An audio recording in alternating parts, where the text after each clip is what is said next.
जय हिंद। इससे पहले के क्लास में हम आपको परागण और निषेचन बता दिए थे। निषेचन के फलस्वरूप फल कैसे बनते हैं, फल कहाँ बनता है, फल के प्रकार कितने होते हैं, सत्य फल, असत्य फल, अनिषेच फल, सरल फल, समूह फल, मांसल फल, ड्राई फ्रूट, ये सब के प्रकार क्या होते हैं, इसको हम इस वीडियो में समझते हैं। देखिए, आपको हम बीच से पहले के वीडियो में बता दिए थे कि जो परागण होता है वो वर्तिकाग्र तक होता है यहाँ पर, और जब ये परागकण अंदर चले जाते हैं तो अंडाशय में क्या होता है, निषेचन।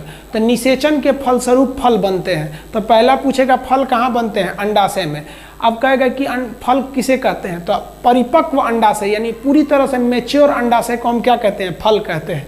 ये अंडाशय यानी ओवरी की बाहरी दीवारें उस फल की छिलके का रूप ले लेती है। फल कहाँ बनेगा, अंडाशय में बनता है। फलों का अध्ययन क्या कहलाता है, पोमोलॉजी या कार्पोलॉजी के नाम से जानते हैं। दो नाम होता है इसका, दोनों नाम होते हैं सब। फल का कहेगा कि मेन काम क्या होता है, तो फल का मुख्य काम जो होता है, जो बीज है, बीज को सुरक्षा देना ताकि अगली पीढ़ी को उत्पन्न किया जा सके। इसका PDF हम डिस्क्रिप्शन में दे देंगे, आप वहां से देख लेंगे। तो ये तो फल हो गया। फल कितने प्रकार के होते हैं, तो देखिए इसके कई अलग अलग वो होते हैं नापने के तरीके। देखिए, अगर आप बात करेंगे फलों के प्रकार, तो सबसे पहले निषेचन के आधार पर यानी फर्टिलाइजेशन कहाँ हो रहा है, इसी आधार पर फल 3 प्रकार के हो जाते हैं। सबसे पहला होता है ट्रू फल या ट्रू फ्रूट या सत्य फल, यानी ओरिजिनल फल, यानी सत्य कहने का मतलब जो जेन्युइन रास्ते पे चल रहा है।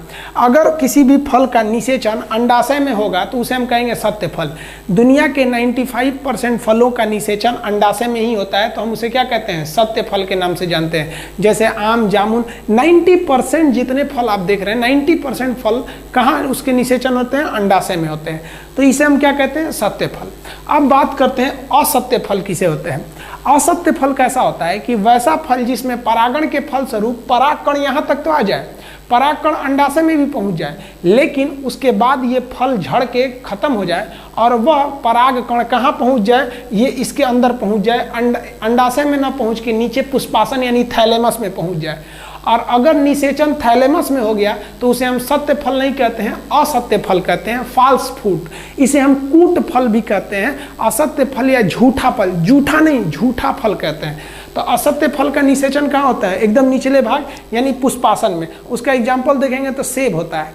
देखिए, जब सेब का फल लगता है, फूल लगता है, तो फूल का जब परागण होता है तो अंडाशय के नीचे पहुंच जाता है वो पुष्पासन में, और पुष्पासन में फल बनता है। तो ये क्या होते हैं, असत्य फल होते हैं। जबकि आप बात करेंगे आम का, तो आम एक सत्य फल होता है। इसका जो निषेचन होता है वो कहाँ पर होता है, अंडाशय में होता है। ये जामुन भी कैसा है, सत्य फल। अब आपको एकदम प्रैक्टिकली देखना है, तब तो फिर आपको भैया वैज्ञानिक बनना पड़ेगा। मतलब आपको माइक्रोस्कोप से लेकर पेड़ के पास बैठना पड़ेगा, उसको प्रतिदिन उस पर निगरानी रखनी पड़ेगी कि सत्य है या असत्य है। अब इसमें समझिए ध्यान से, तो 2 टाइप का फल समझ में आ गया आपको। एक हो गया अगर अंडाशय में हुआ तो सत्य, नीचे हो गया तो असत्य। अच्छा, ऐसा भी तो हो सकता है कि निषेचन होता क्यों है, मादा का जो अंडा है वो अंडाशय में है और इसी से आके परागकण को मिलना होता है, इसीलिए ना निषेचन होता है। अगर हम इस फूल को उल्टा कर दें, जहां हम फूल को उल्टा करेंगे तो इस मादा अंडाशय में उपस्थित अंडा डगर के कहाँ चला जाएगा, इस मुंह पे चला जाएगा। अगर फूल उल्टा कर दे तब ये मुंह पे चला जाएगा। और आपको पता है कि परागकण का यहाँ तक पहुँचना क्या कहलाता है, परागण कहलाता है। तो अगर कोई फल उल्टा लगा हुआ है तो उसमें जो अंडा है वो डगर के कहाँ चला जाएगा, वर्तिकाग्र तक चला जाएगा। और परागण जैसे होगा ना, तो वहीं पे लगली उदम तुरंत परागण के साथ साथ निषेचन हो जाएगा। यानी एक ही काम से 2 चीजें हो जाएंगी, परागण के साथ साथ निषेचन भी हो जाएगा।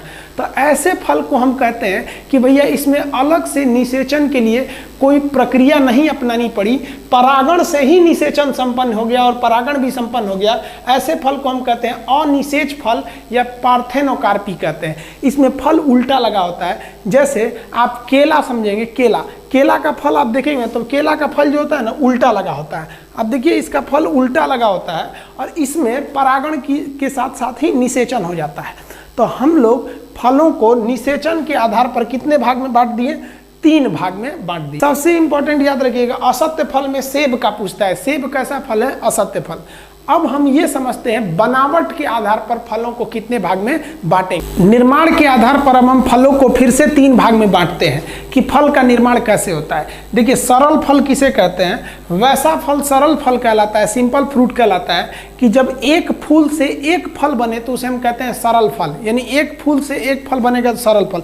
जैसे आप केला, ये अमरूद देख सकते हैं, अमरूद में एक फूल लगेगा और एक फूल से वही अमरूद धीरे धीरे बड़ा होगा, पूरा बड़ा सा अमरूद बन जाएगा। तो एक फूल लगा और एक फूल से एक ही अगर फल लगता है तो उसे कहते हैं सरल फल। आम भी देखेंगे, जितना ज़्यादा मोजर लगेगा उतना ज़्यादा आम खिलेगा, जितना कम मोजर लगेगा उतना ही कम आम होगा। तो एक फूल से एक फल निकला तो उसे हम क्या कहते हैं? सरल फल। अब समूह फल क्या होता है? एक ही फूल खिलेगा और उससे कई ज़्यादा फल लग जाएंगे, एक के फूल से कई ठो हो जाएंगे, उसे क्या कहते हैं हम लोग? समूह फल। पूरे ग्रुप में रहते हैं सब। इसका आप एग्जाम्पल देखिएगा, समूह फल का एग्जाम्पल देखिए, इसमें क्या आ जाएंगे सब? रस भरी, जिसके आप मक्को कहते हैं, एक फूल लगेगा कई ठो हो जाते हैं सब। मदार, जिसको आकरा कहते हैं ना, मदार बचपन में आप लोग देखते होंगे, भुआ उड़ के जाता होगा, इसका पेड़ एक फूल लगेगा उसमें कई सारे फल लग जाते हैं। स्ट्रॉबेरी, स्ट्रॉबेरी में भी फूल एक ठो लगते हैं और उसी एक फूल से कई ठो स्ट्रॉबेरी निकल सकते हैं। तो इसे हम लोग क्या कहते हैं? समूह फल। अब देखिए, तीसरा जो होता है ना, संग्रथित फल। संग्रथित फल के बारे में समझिए, इसके बारे में थोड़ा अच्छे से समझिएगा। हम आपको बताए थे कि फल का निर्माण जब भी होता है तो वो अंडाशय में होता है और बाकी की चीज़ें झड़ के गिर जाती हैं। लेकिन वैसा फल जिसमें फल का निर्माण तो होता है लेकिन बाकी के जो बाह्य दलपुंज है, बाहर का कैलिक्स और कोरोला, ये झड़ते नहीं बल्कि उसी फल में बाहर से चिपक जाते हैं, जिससे कि उस फल का छिलका बहुत ही मोटा हो जाता है। तो ऐसे फल को हम संग्रथित फल के नाम से जानते हैं। तो संग्रथित फल में आपको अगर पूछेगा किसे कहते हैं, तो जब फल के निर्माण में अंडाशय के साथ साथ दलपुंज भी भाग लेने लगता है तो ऐसे फल को हम संग्रथित फल के नाम से जानते हैं। आप इसका एग्जाम्पल देखेंगे तो कटहल हो जाएगा। कटहल के फल का छिलका बहुत मोटा होता है। अनानास, ये भी होता है संग्रथित फल, इसके छिलके बहुत ही मोटे होते हैं, बाहर से कई बहुत मोटी परत होती है। फलों के प्रकार को आप निषेचन के आधार पर 3 भाग में बांटे और बनावट के आधार में 3 भाग में बांटे फलों को। टोटल कितने प्रकार के फल देख लिए आप लोग? एक तरह से कहेंगे तो 6 प्रकार के फल देखें।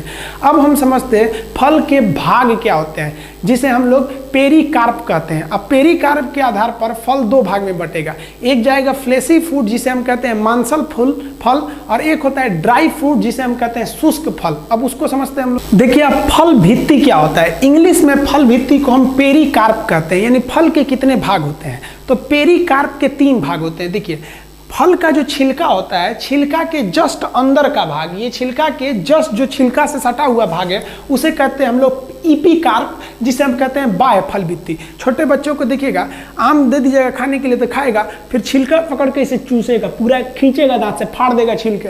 तो वो क्या नोच ले जाना चाहता है? पूरा इपिकार्प को साफ करता है। हम लोग जब बेल खाते हैं तो बेल का जो बाहर का जो कड़ा वाला छिलका होता है, तो चम्मच से जिसको खखोर के आदमी निकालता है तो क्या खखोरता है? एपिकार्प। समझ में गया?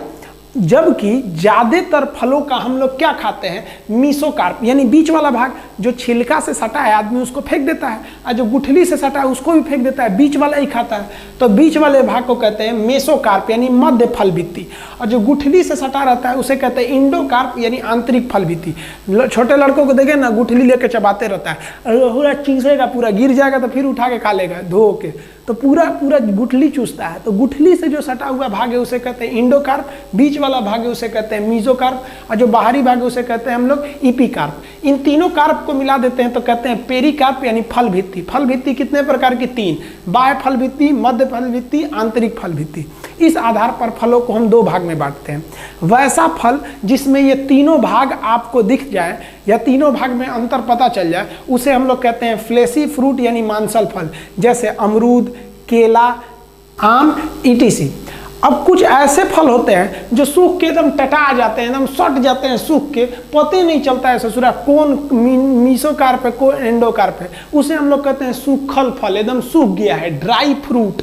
ड्राई फ्रूट को ही हम कहते हैं मेवा। जैसे आप सबसे अच्छा एग्जांपल देखिएगा अंगूर का। अंगूर जब पेड़ पे रहता है, जिसको हम फल के रूप में खाते हैं, वो फ्लेशी फ्रूट रहता है। अंगूर का छिलका भी होता है, देखिएगा ना, कुछ कुछ नखड़ा करने वाली लड़कियां होती हैं सब ना, तो अंगूरवा का छिलकवा नोच के खाती हैं सब, दिखाने के लिए नोच के खाती हैं सब कि हम बहुत ही एलिट क्लास के लोग हैं, हमको देखो हम कितने मतलब एडवांस है कि अंगूर का छिलका नोच के खाते हैं। अरे बाप रे। तो देखिएगा वो जो छिलकवा नोचते हैं लोग, वो क्या हो गया, ईपीकार्प हो गया। और जो अंगूर खाया जाता है मेन भाग, वो क्या हो गया, मीसोकार्प हो गया। अंगूर में भी छोटे छोटे बिया होते हैं, वो इंडोकार्प में चले जाते हैं। लेकिन जब आप उसी अंगूर को सुखा देते हैं तो वो बन जाता है किशमिश। अब वो फ्लेशी फ्रूट से चला है या ड्राई फ्रूट में। अब किशमिश में क्या पता चलेगा, छिलका छोड़ाइएगा, सब तो आपस में सूख गया है। तो काजू किशमिश गरी छुआड़ा एकदम सूख गए हैं सब, तो वो किस में चले जाते हैं, ड्राई फ्रूट यानी मेवा में। और अगर ये पूरे पार्ट्स अलग अलग हैं तो उसे क्या कहते हैं, फ्लेशी फ्रूट। तो इस आधार पर फिर आप फल को बांट सकते हैं। समझ में आ गया। अब नेक्स्ट वीडियो में हम चर्चा करेंगे अगले टॉपिक के बारे में। जय हिंद।